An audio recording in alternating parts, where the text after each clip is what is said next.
बहुत समय पहले की बात है। धरती पर 2 सालों तक बिल्कुल वर्षा नहीं हुई। अकाल पड़ गया।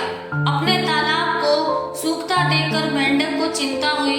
उसने सोचा अगर ऐसा रहा तो वह भूखा मर जाएगा। उसने सोचा कि इस अकाल के बारे में स्वर्ग में जाकर वहां के राजा को बताया जाए।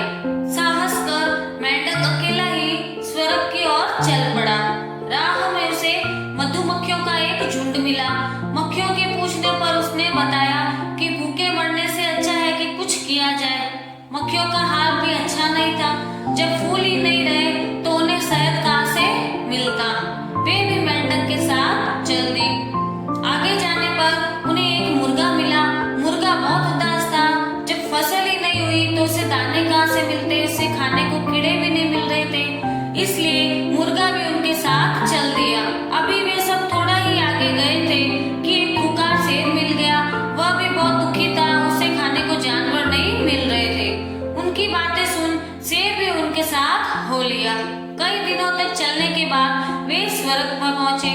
मेंढक ने अपने सभी साथियों को राजा के महल के बाहर ही रुकने को कहा।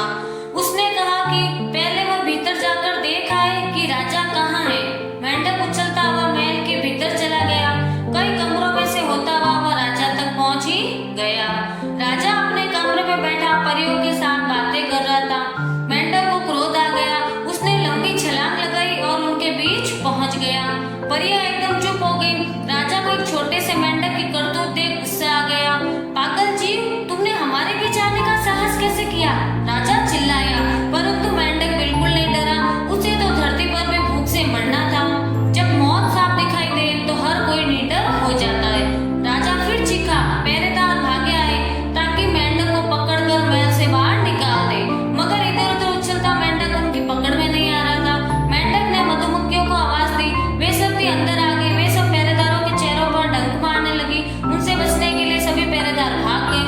राजा हैरान था। तब उसने तूफान के देवता को बुलाया, पर मुर्गे ने शोर मचाया और पंख फड़फड़ाकर उसे भी भगा दिया। तब राजा ने कुत्तों को बुलाया। उनके लिए भूखा खूंखार शेर पहले से तैयार बैठा था। अब राजा ने डरकर मेंढक की ओर देखा। मेंढक ने कहा, महाराज, हम तो आपके पास प्रार्थना करने आए थे। धरती पर अकाल पड़ा हुआ है, हमें वर्षा चाहिए। राजा ने उससे पीछा छुड़ाने के लिए कहा, अच्छा चाचा, वर्षा को भेज देता हूँ। जब वे सब साथी धरती पर वापस आए तो वर्षा भी उनके साथ थी।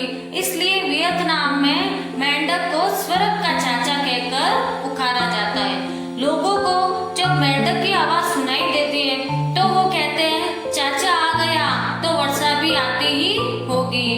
ऐसी ही और कहानियां सुनने के लिए हमसे जुड़े रहिए और हमारे चैनल को सब्सक्राइब कीजिए।